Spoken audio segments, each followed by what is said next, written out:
తెలుగు వారి number 1 choice Telugu matrimony.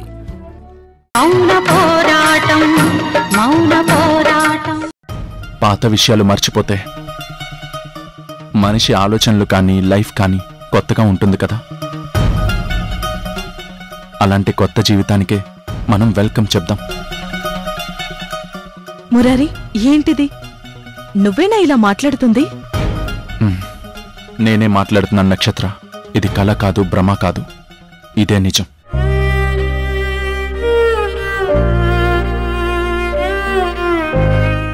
మీ అమ్మ క్షమించమని చెప్తేనే నన్ను క్షమించిన వాడివి, నన్నింకా నువ్వుగా మనస్ఫూర్తిగా క్షమించని వాడివి.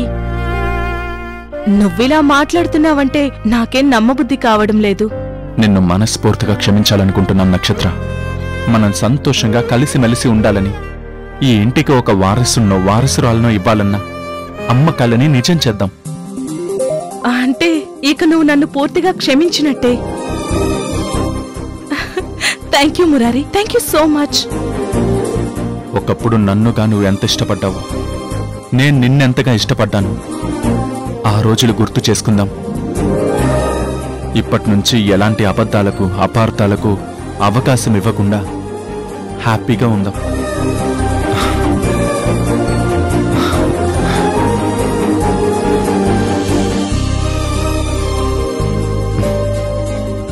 ఉండు.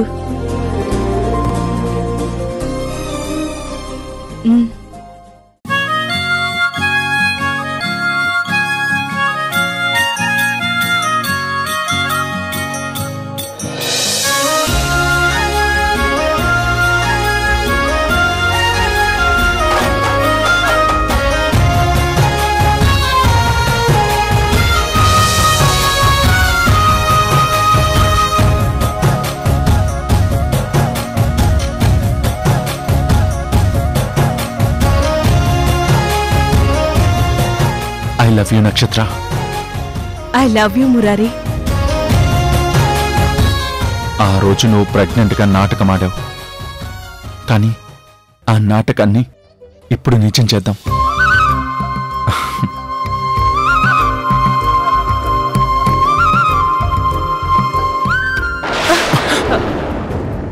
నక్షత్ర, ఏమైంది? I'm sorry Murari. I love you చెప్పిన దానివి నన్నిలా నెట్టేయడం ఏంటి? నేను నిన్ను మనస్ఫూర్తిగానే క్షమించాను, నీతో అబద్ధం చెప్పట్లేదు, ఎప్పుడూ చెప్పను కూడా. నిజం నక్షత్ర. నిన్నిలా బాధ పెడుతున్నందుకు ఐఎమ్ రియల్లీ సారీ మురారి. మళ్ళీ నువ్వేం తప్పు చేశావని నాకు సారీ చెప్తున్నావు? నేను ఏ తప్పు చేయలేదు మురారి. నీ విషయంలో ఇక ముందు ఏ తప్పు కూడా చేయను. మరి నన్నెందుకు అవాయిడ్ చేస్తున్నావు? బాక్సింగ్ టోర్నమెంట్ లో నువ్వు పార్టిసిపేట్ చేయబోతున్నావు. నీ కాన్సంట్రేషన్ అంతా గేమ్ మీద, నీ గోల్స్ మీదే పెట్టాలి. నువ్వు ఛాంపియన్ గా, గొప్ప బాక్సర్ గా నీ గోల్ రీచ్ అయ్యాక అప్పుడు మనం కలుద్దాం. అత్తయ్య కోరుకున్నట్టు పాపనో బాబునో ఇద్దాం. నక్షత్ర, బాక్సర్ అవ్వాలన్న నా ఆశయానికి మన కాపురానికి ముడిపెట్టొద్దు. ముడిపెట్టాల్సిన అవసరమే లేదు. మురారి, నువ్వు ప్రాక్టీస్ చేస్తూ నీ అంబిషన్ గురించి చెప్తున్నప్పుడే నేను కూడా నీలా ఆలోచించడం మొదలు పెట్టాను. నువ్వు ఛాంపియన్ అయ్యాకే మనం కిడ్స్ గురించి ఆలోచించాలని మనసులో అనుకున్నాను. ఇంతలోనే నువ్వు నన్ను మనస్ఫూర్తిగా క్షమించావు, కానీ నేను మానసికంగా ఇంకా ప్రిపేర్ అవ్వలేదు. అందుకే నీకు సారీ చెప్పాను. మరికొద్ది రోజులే కనుక పోస్ట్ పోన్ చేద్దాం మురారి. ప్లీజ్ అర్థం చేసుకో.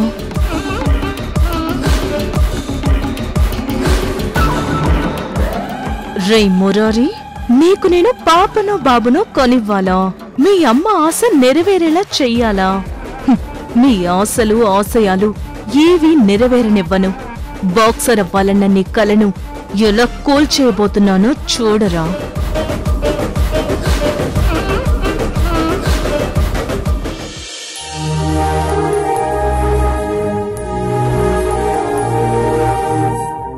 చరణ్,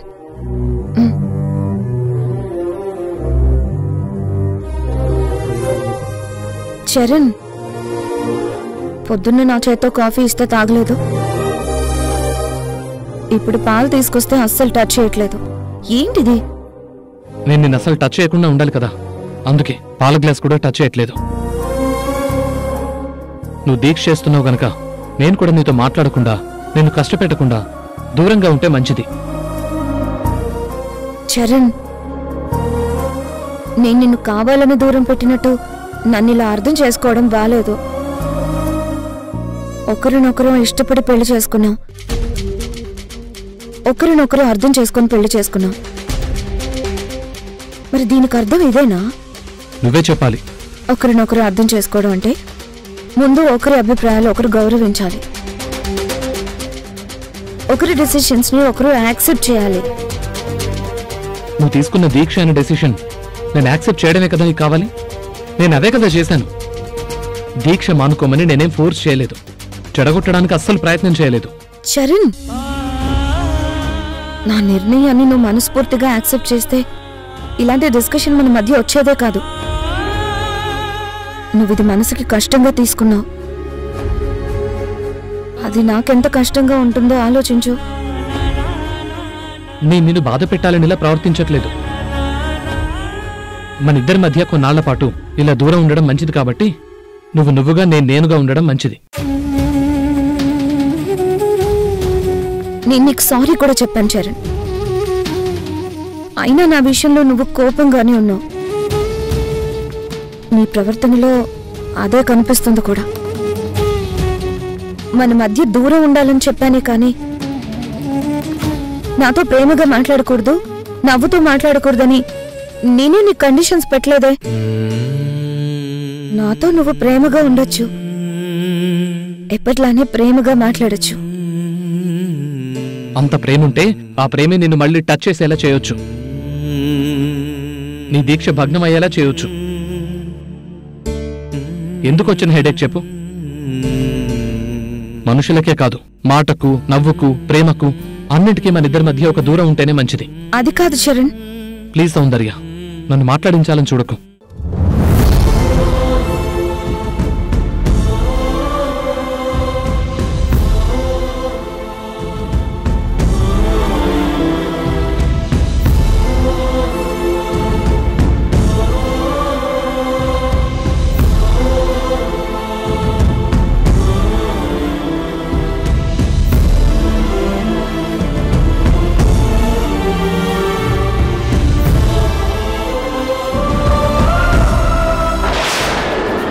చరణ్, నువ్వు పెళ్లి చేసుకున్నా నిన్ను వాణ్ణి ఎప్పటికీ కలవనివ్వను.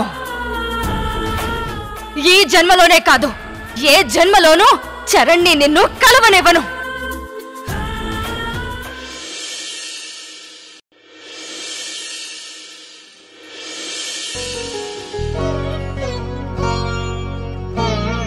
బాబాయ్ గారు, కాఫీ.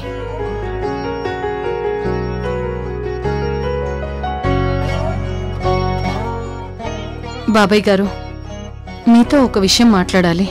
ఏంటో చెప్పమ్మా. జానకి వదినతోనో దుర్గా వదినతోనో ఈ విషయం మాట్లాడడానికి నాకంత ధైర్యం సరిపోవట్లేదు బాబాయ్ గారు. అందుకే మీతో పంచుకుంటున్నాను. అదేంటో చెప్పమ్మా, నేను వాళ్ళతో మాట్లాడతాను. అది బాబాయ్ గారు, సౌందర్య చరణ్ల పెళ్లి నిశ్చయం జరిగినప్పటి నుంచి ఇప్పటి వరకు ఏదో ఒక ఆటంకం జరుగుతూనే ఉంది.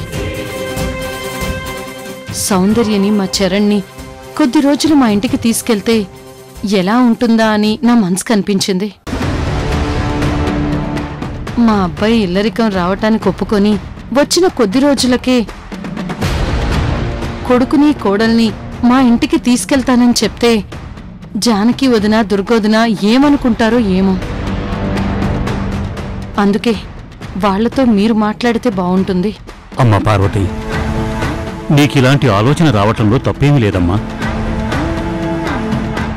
చరణ్ ఇల్లరికం వచ్చినంత మాత్రాన శాశ్వతంగా ఇక్కడే ఉండాలని లేదు. కొద్ది రోజులు మీ ఇంట్లో గడిపి రావటంలో ఏమాత్రం తప్పు లేదమ్మా. చరణ్, సౌందర్య శాంతి ముహూర్తం కూడా అక్కడే పెట్టిస్తాను బాబాయ్ గారు. నువ్వెందుకిలా ఆలోచిస్తున్నావో నాకు అర్థం కావటం లేదు. నందిని ఆత్మ ఇక్కడే తిరుగుతూ జానకి శరీరంలోకి ప్రవేశించి చరణ్, సౌందర్యలను ఇబ్బంది పెడుతూ ఉంది. కొత్తగా పెళ్ళైన జంటను మీ ఇంటికి తీసుకువెళ్ళి జానకిని ఇక్కడే ఆపుదామమ్మా. అప్పుడు నందిని ఆత్మకు అవకాశమే ఉండదమ్మా. సరేనమ్మా, మాట్లాడదాం. నన్ను అర్థం చేసుకున్నందుకు చాలా సంతోషం బాబాయ్ గారు. మీరు దుర్గోదిన్తోనూ జానకోదిన్తోనూ మాట్లాడండి, నేను మా అబ్బాయితో మాట్లాడతాను.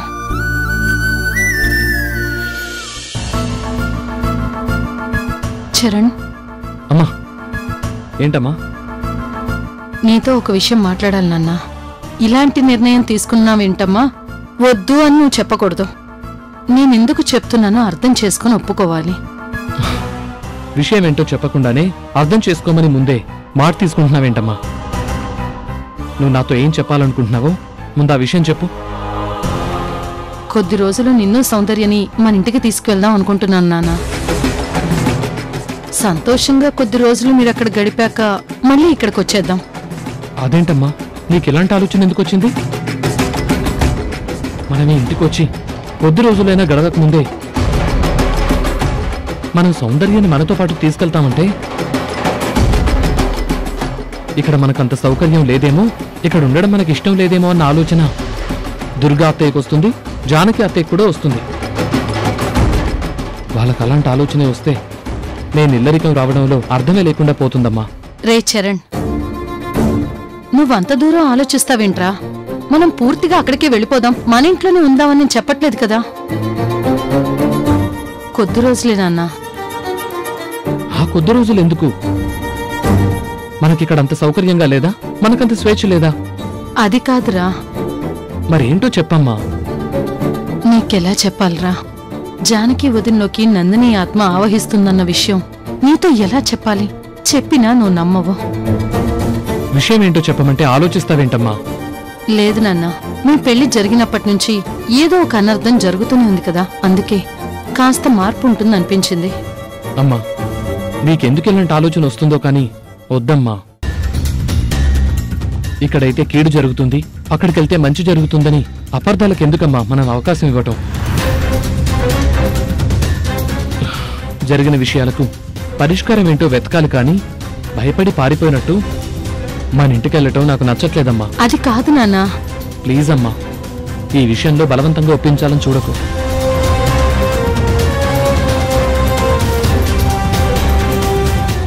ఏదో ఒకలా నచ్చ చెప్పి ఒప్పించాలని నేను ప్రయత్నిస్తే అస్సలు నచ్చట్లేదని వీడు అలా వెళ్ళిపోయాడేంటి? భగవంతుడా.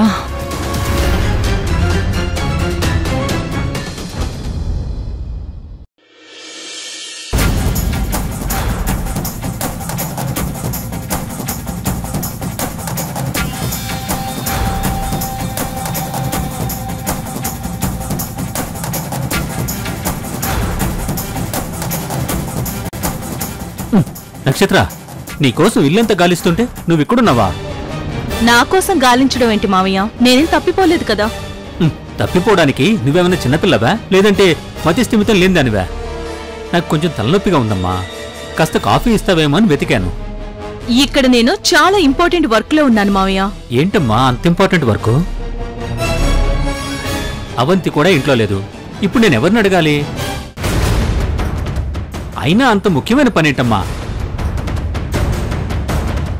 మురారిని టార్గెట్ చేశాను కదా మావయ్య, ఆ పని మీదే ఉన్నాను.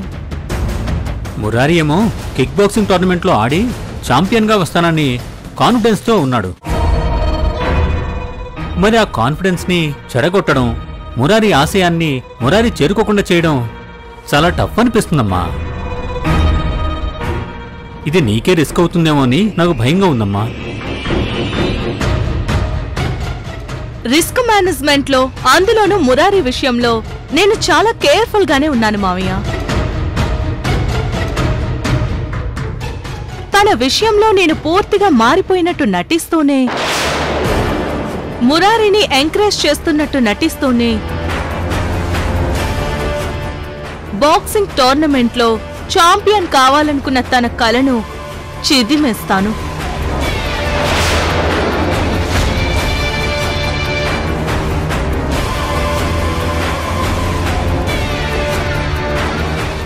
మురారి బాక్సింగ్ టోర్నమెంట్లో పార్టిసిపేట్ చెయ్యకుండా అడ్డుకుంటాను.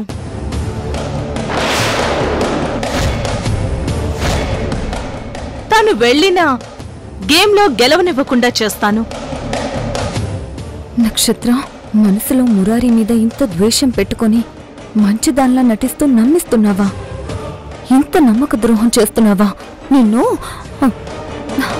ఇప్పుడు నేను వెళ్ళి నిలదీసి అడిగితే మళ్ళీ ఏదో ఒక డ్రామా ఆడుతుంది. దీని సంగతి దుర్గత్తయ్య దగ్గరే తేలాలి. దీని అసలు రూపం గురించి అత్తయ్యతోనే చెప్పాలి. మా అమ్మను చంపిన మురారిని నేనంత తేలిగ్గా వదిలిపెట్టాను కదా మావయ్య.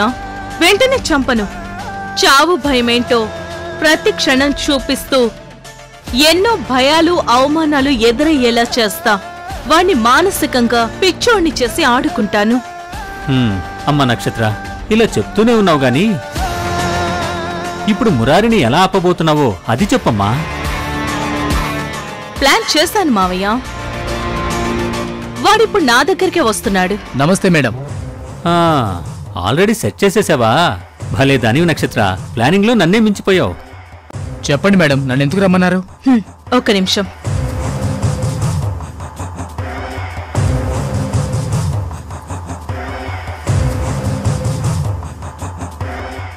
నీకొక ఫోటో సెండ్ చేశాను, చూడు.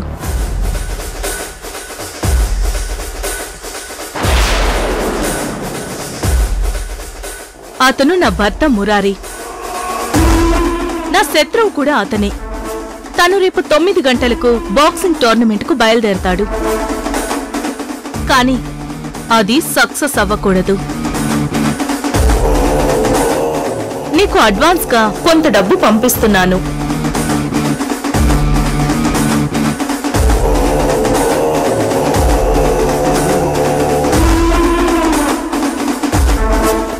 ప్లాన్ డీటెయిల్స్ అన్నీ ఫోన్లోనే చెప్తాను. అలాగే మేడం.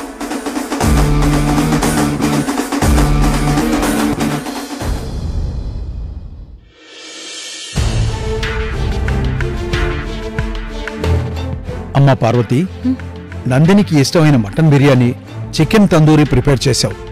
ఆ గుమగుమలతో ఇల్లంతా అదిరిపోతుందమ్మా. నందిని ఆత్మ ఎక్కడున్నా ఇట్టే పరిగెత్తుకుంటూ జానికి ఒంట్లోకి వచ్చి తినాలి. అప్పుడు మనకు కన్ఫర్మ్ అయిపోతుందమ్మా. అవును బాబాయ్ గారు, అంతా రెడీ చేశాను. ఇవన్నీ డైనింగ్ టేబుల్ మీద పెట్టి అప్పుడు జానకి వదిని పిలుస్తాను. అలాగేనమ్మా.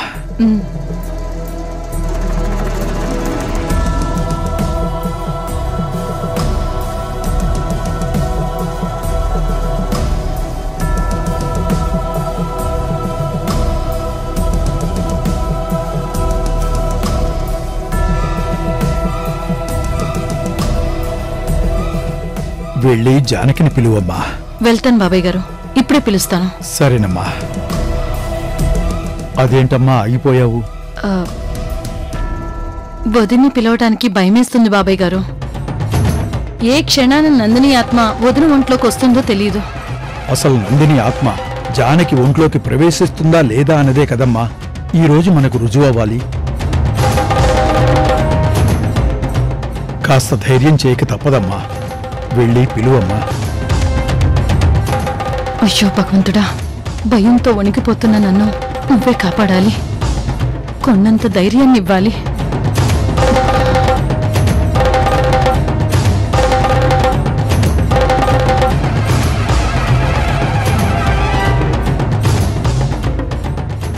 వదినా?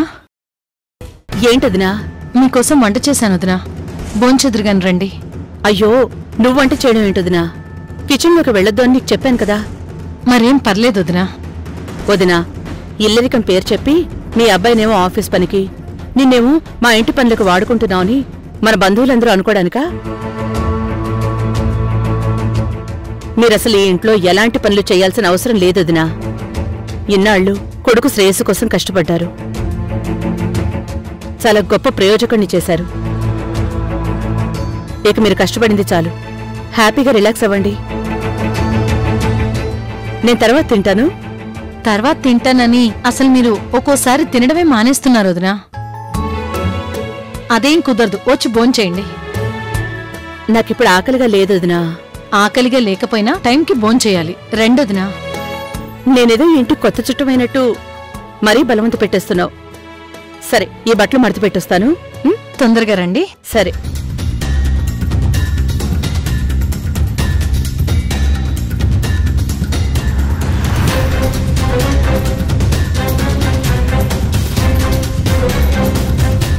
ఏంటమ్మా జానకొస్తోందా? వస్తున్నారు బాబాయ్ గారు. ఆకలిగా లేదన్నారు, అయినా సరే బలవంతంగా ఒప్పించాను.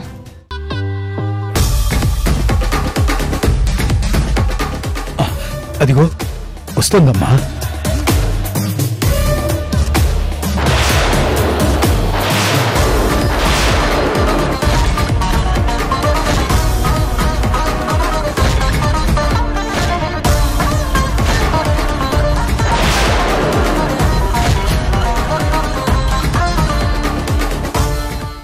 పార్వతి ఈరోజు నీకోసం మటన్ బిర్యానీ, చికెన్ తందూరీ చేసిందమ్మా. మావయ్య, నాన్ వెజ్ నాకంత ఇష్టం ఉండదని మీకు తెలుసు కదా. నువ్వు ఇష్టపడి తింటావని కష్టపడి చేశాను వదినా.